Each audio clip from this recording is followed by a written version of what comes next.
Bonjour messieurs, aujourd'hui nous allons voir comment choisir et dimensionner les éléments d'un départ moteur.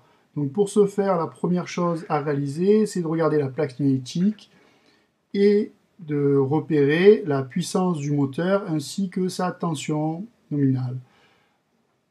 Pour ce faire, ici nous partirons sur un exemple d'un moteur de 400 volts et d'une puissance de 5500 watts.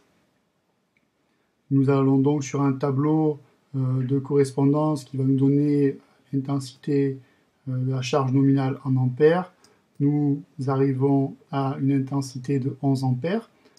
Une fois que cette intensité, on la connaît, on va donc définir le relais thermique, qui est donc une protection moteur qui fera partie donc des relais thermiques type LR2, LRD, LR9, voilà.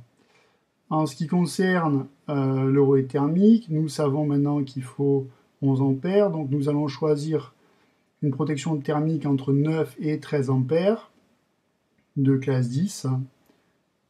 Nous arriverons donc à un relais thermique de référence LRD 16 qui sera associé avec un contacteur LC1 D12 à D38.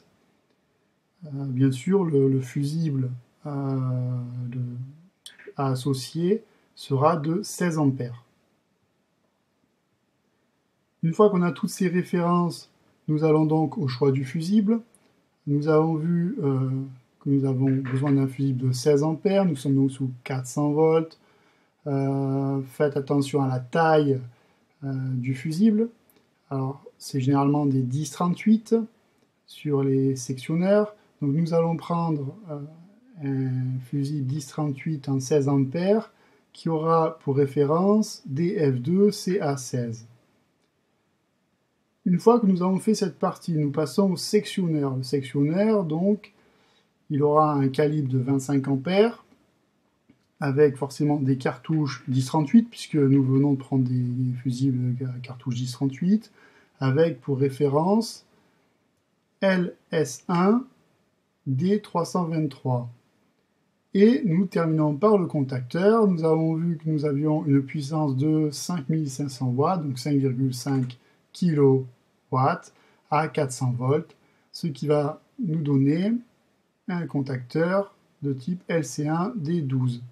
Voilà. N'oubliez pas lors de la commande de préciser la tension d'alimentation de la bobine, à savoir une tension par exemple de 24 volts, tension de commande, et vous rajoutez B7, ça fera donc LC1 D12 B7. J'espère avoir répondu à l'ensemble de vos questions et que vous saurez maintenant, dorénavant, dimensionner l'ensemble des éléments d'un départ moteur.